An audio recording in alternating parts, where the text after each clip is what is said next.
This is going to be one heck of an intro clip for you guys. Look at this billet gloriousness. So today we're going to be dropping in our turbocharger from Power Driven Diesel. This is a new product that is not yet for sale. I think they are going to. I think they just got a small batch in, and we're willing to cut me a deal to get one on my truck. So if you have a 6.7 Cummins with a VGT turbo, you understand how awesome the exhaust brake is. Well, one of the reasons that makes it so awesome is also one of its downfalls. You have this VGT actuator where this cage slides forward and back, nozzle, cone, whatever you want to call it, but it's not a it doesn't have vanes essentially like especially a lot of guys know what a 6-liter turbo looks like. This just has a ring that goes forward and back, forward and back. Now, a lot of people will either put a reman in, they'll second gen swap it, third gen swap it, whatever. Us being a tow truck, I want to have the VGT. That's what makes these trucks awesome, in my opinion, is that exhaust brake. So in order to keep that, get rid of some future headaches down the line, and add a little bit more air capacity for more horse per, we went with Power Driven Diesel's drop-in turbocharger. Now what makes it different than, let's say, the Fleece unit, Fleece uses a whole set actuator. Power Driven went ahead and went with the billet. This is from City Diesel, River City Diesel, billet actuator. They come pre-calibrated, just like any other drop-in turbo. And then we have a 63 millimeter compressor wheel on this. Now, this did not come Cerakoted, I believe. Again, they kind of gave it to me and asked for some ideas. I recommended they Cerakote the turbine housing. We already got that done. And other than that, everything else is the same T4i flange, same oil inlet, speed sensor, and coolant inlet, outlet, drain, all that stuff. So you guys already know when I drop a turbo in, I already got the drain out. We are going to go ahead and utilize the Fleece turbo drain. I told PDD that they should make that like a drop down. Like when people buy this turbo, it should be like included. So going through it, we got this billet actuator. I mean, it's just fancy. I'm going to cut this box open, and then we'll put the turbo drain on.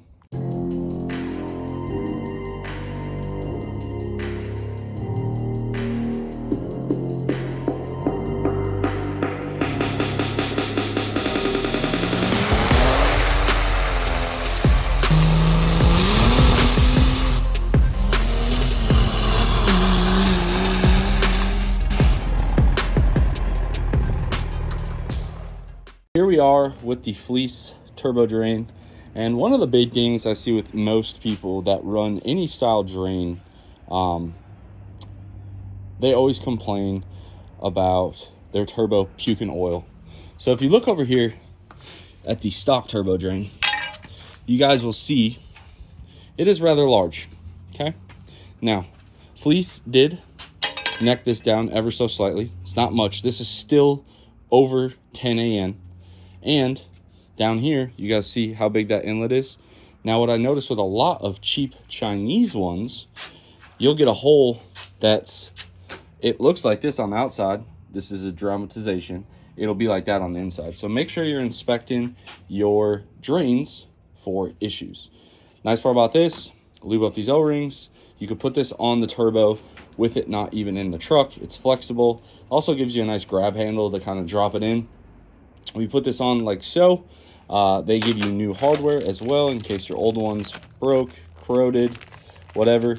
We will put this on with Loctite. I use red Loctite, kind of controversial.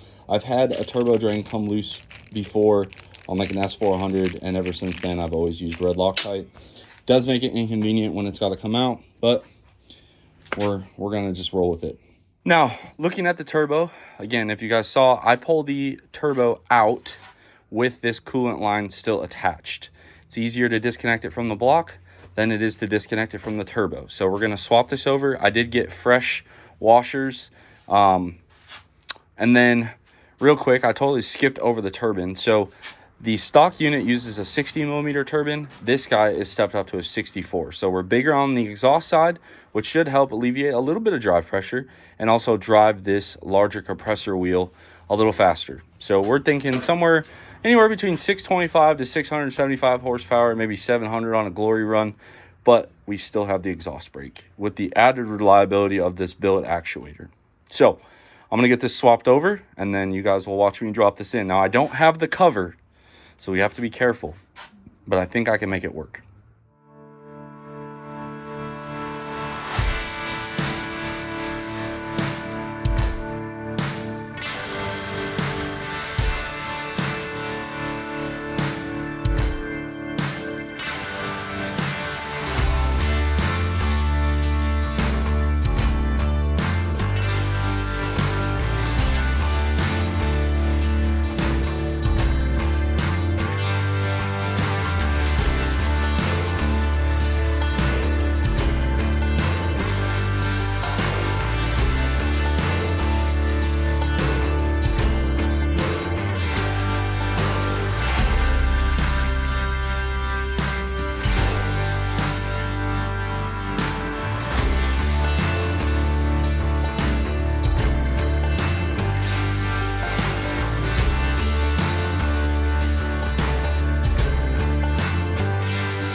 Okay, there she be. I got our oil line, studs in, coolant line routed, I think correctly. We can always loosen it up, especially with the front cover not on. It's kind of nice. Our drain's on. I got to lube up these O-rings, but I don't want to do that until we get it kind of situated on the manifold. For our turbo manifold, we are using our carb-approved Canadian Air Resource Board, Steed Speed T4i. There's not a lot of options. I know that this coating's not going to hold up, and that's just, it is what it is. I refuse to put a BD manifold on. I freaking hate them. The bolts suck to get to on this back one. Steed makes it a little easier for you. It's a nice piece.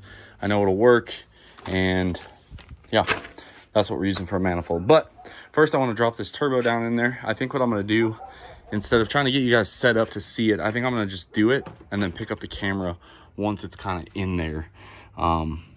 I promise I'm not trying to sleight of hand y'all. I just don't want to deal with it. There she is, undamaged. That was not bad. Wasn't easy either. So now I'm going to slip our freeze plug plate in, and by doing that, our goal is to see if it'll clear. I don't know.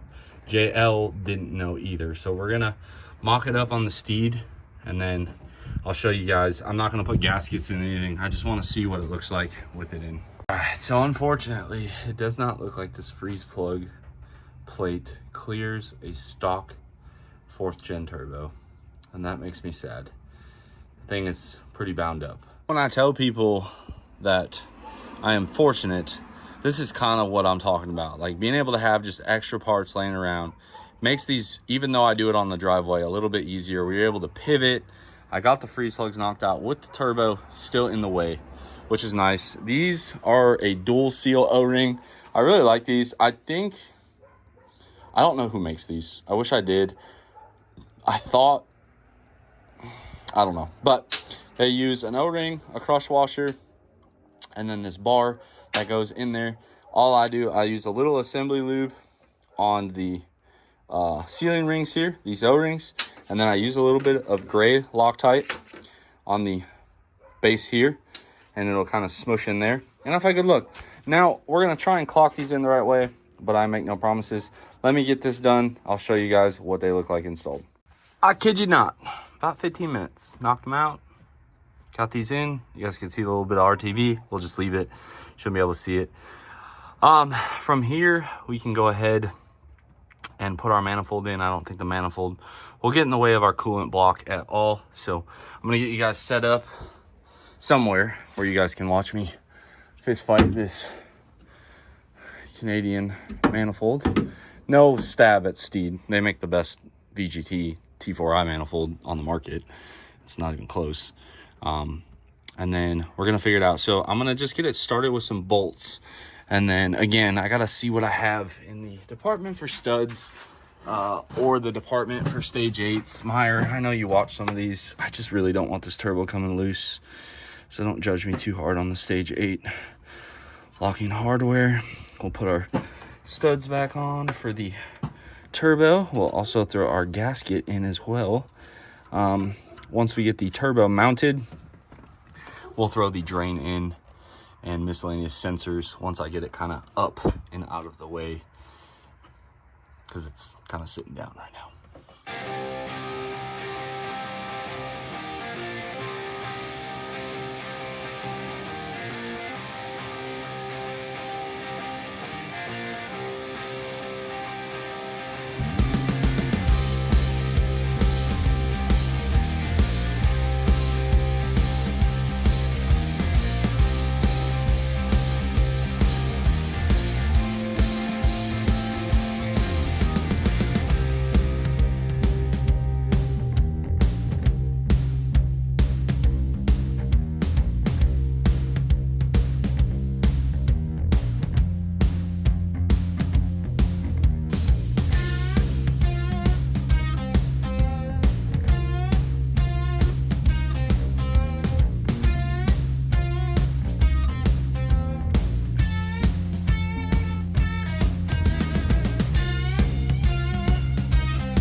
Very painfully minutes later, especially after I dropped it. Somehow I found them all.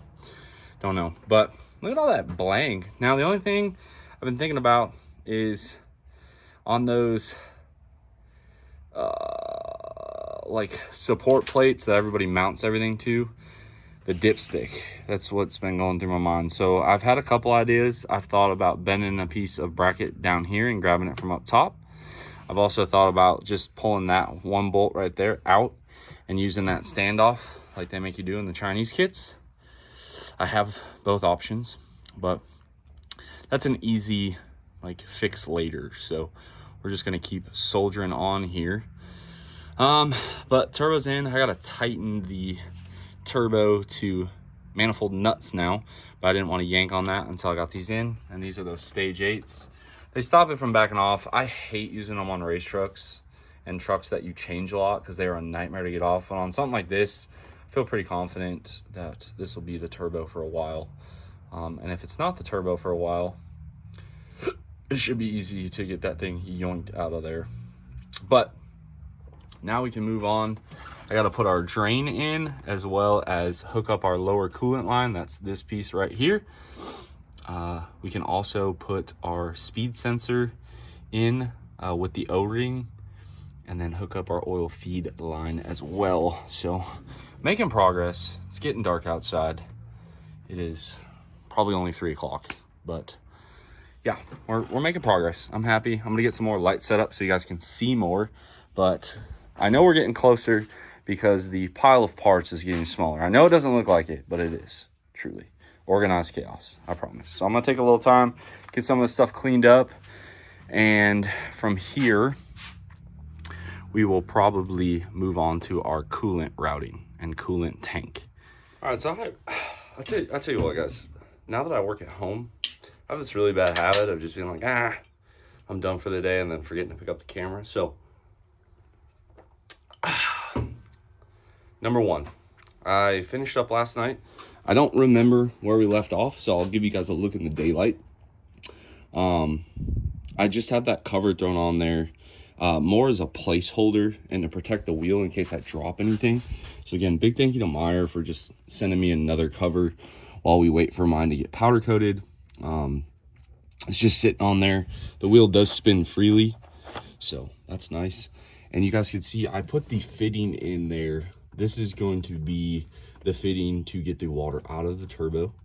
And now we are going to work on the coolant kit. I keep saying kit. I'll be honest with you guys. If a bunch of you guys in this video end up wanting something like this, I'll be more serious about it.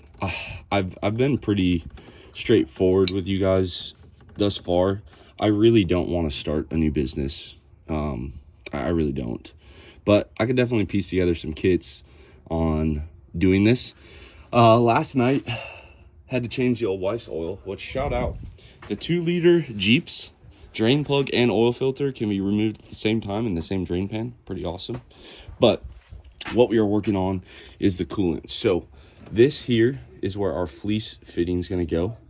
Okay. That up there is our heater core that we have to get the coolant out of. And then the turbos is there. And then we also have to put our new reservoir tank in. So I'm going to go ahead, probably fish the tank in now. Again, this is that Whirly tank. I got their float installed, arrow pointing down. I've given this plenty of time to set up. You guys can see this poorly welded bung here. And now we're going to go ahead and fish this tank into the truck so we can start laying out our coolant lines.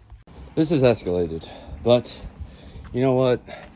We wanted to clean up the frame anyway, so I guess we'll just take the freaking wheel well liner out. I don't even necessarily hate taking the wheel well liner out.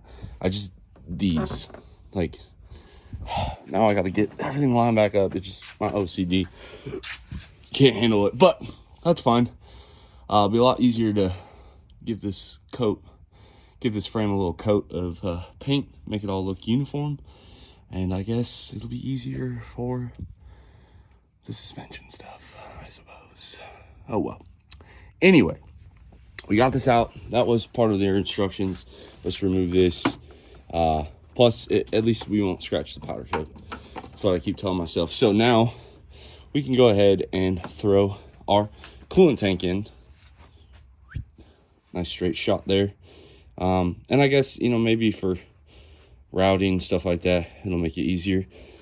This also gives us a nice insight into the battery box. And I think what it also did was give me a way to mount the coolant manifold. So I think we're going to go into this lip here and put the coolant kind of up a little bit. I'm not a huge fan of it being up that high. However, it does make it serviceable, easy to spot leaks, which I kind of like. So we shall soldier on here, folks. Whirly tank is installed. However, the bolt that they provided was a little short, and the line for the AC is absolutely just rubbing on this coolant tank. So I'm gonna go get a piece of like line, kind of similar to like what they do on the brake lines and stuff, or like an injection line. And then I remember I think it was Clay that put this on.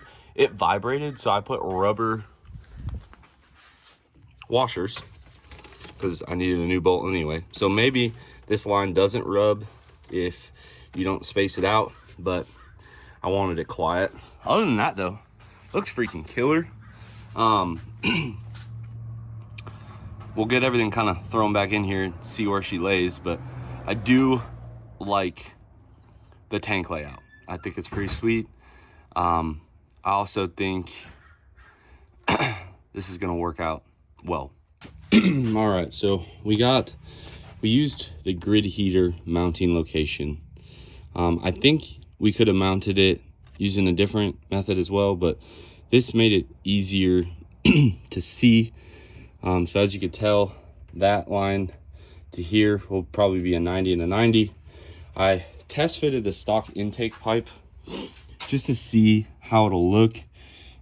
We do have clearance. That 10 AN and the 90 will both go down and kind of follow the intercooler pipe down. But everything so far, all systems go. Unfortunately, the battery wire mount right there, this one right there, will have to get zip tied to the hose. I don't think that's a problem though. The issue you run into with mounting it down here is the fender liners right there. So you can't put it there, and if you put it any further back, you'll have an issue. Just you're then right in the intake pipe. And I thought about putting it even further back, like back there on the firewall, but then the problem is to service it, you're gonna have to have the fender well out, and it's next to all the heat of the turbo and everything, so I didn't like that idea. So far I'm liking where it's at currently.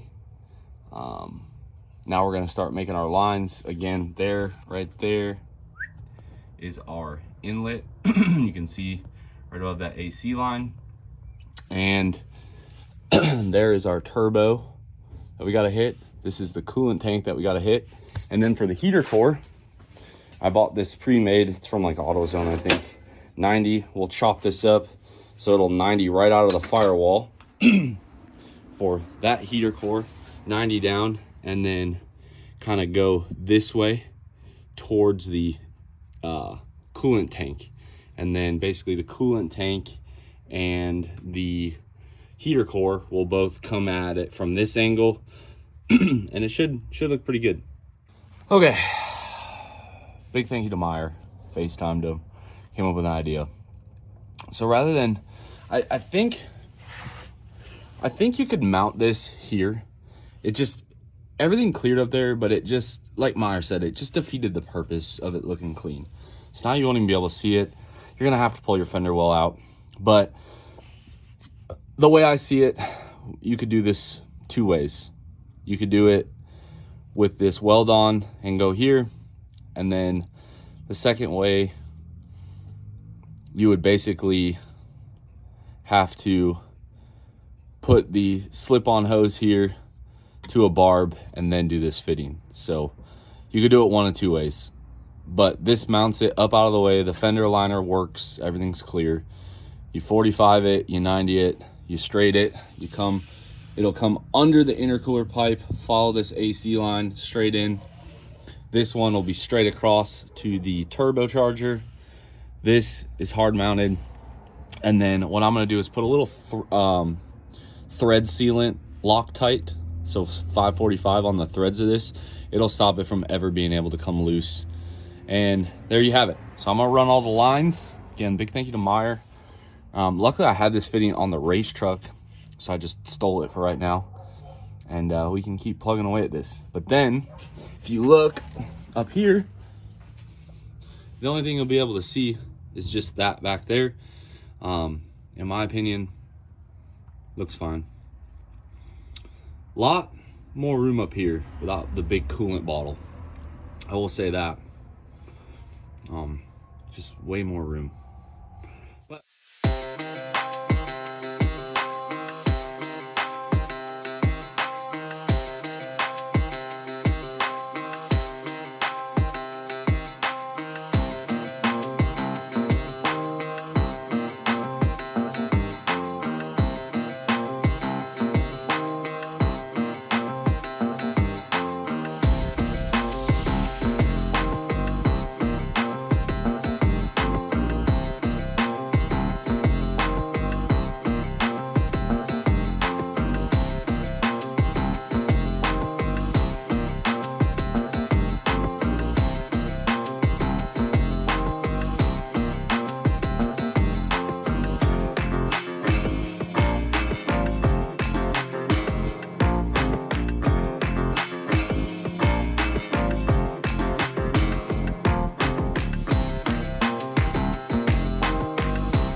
there she be, all complete. So it comes out here, goes under, that goes straight across. You guys can see the heater core right there. And then if you look down here, this coolant line wraps up, follows the AC to stay out of the way. This 90 to 90, 180 straight across to turn it around to the, and then right up there, not bad. And I already checked, fender liner does clear. So I'm gonna take some measurements on this. I'll be honest, I mean, maybe you can make this a kit. The only thing I could think of is, let me look at what the factory hose does. Let's take a gander, shall we? So, the factory hose makes almost a 90. So you'd need like a -16 push lock. And you can make that work. Interesting. After much deliberation, I think this is just going to be a one-off kit. Because, for one, this will only work if your truck is carb approved. Number two, this kit is also relying on a fabricated metal tank to a -10. No matter how I tried to make the stock line work, it wouldn't work. It would just, that whole assembly would be loose. Now, I guess there's nothing wrong with that. It would move the assembly in about an inch if we utilized like a 1-inch 90 fitting to barb to a coupler, and then maybe there's some rigidity there. I don't know, you guys let me know in the comments. This is not going to be a cheap kit, okay? Like at all. Like just the banjo bolt fitting is like $36. So if I had to spitball it, you're probably looking $300 in material, easy. And then assembling it and everything else, I don't see it. I guess I could make it if somebody was really hell-bent on it, but I don't think this is something I want to mass produce. It's just, there's a lot. We did it nice, and I'm super happy with the way it turned out. And I'm sure you could reverse engineer it off this video. It's not hard, but I just don't foresee this as a, like something like that, easy. Even on any of the trucks except for the ones that use a degas bottle, I just don't see it happening. So this is where we're gonna wrap up this video. Off camera, I'm probably gonna throw like the battery and stuff back in it, but we got the turbo in on this video. You guys now can see this coolant system and how I designed it to work with everything. The only thing we haven't covered is that normally goes to the riser pipe. That is just going to be capped. We're not going to have anything coming out of there. So that is the kit, and we got our cooling system all done with the exception of the upper radiator hose, which again, I keep saying it, but powder coat. So moving on, I'm not sure what the next video is going to bring, but I'm going to get all this buttoned up here.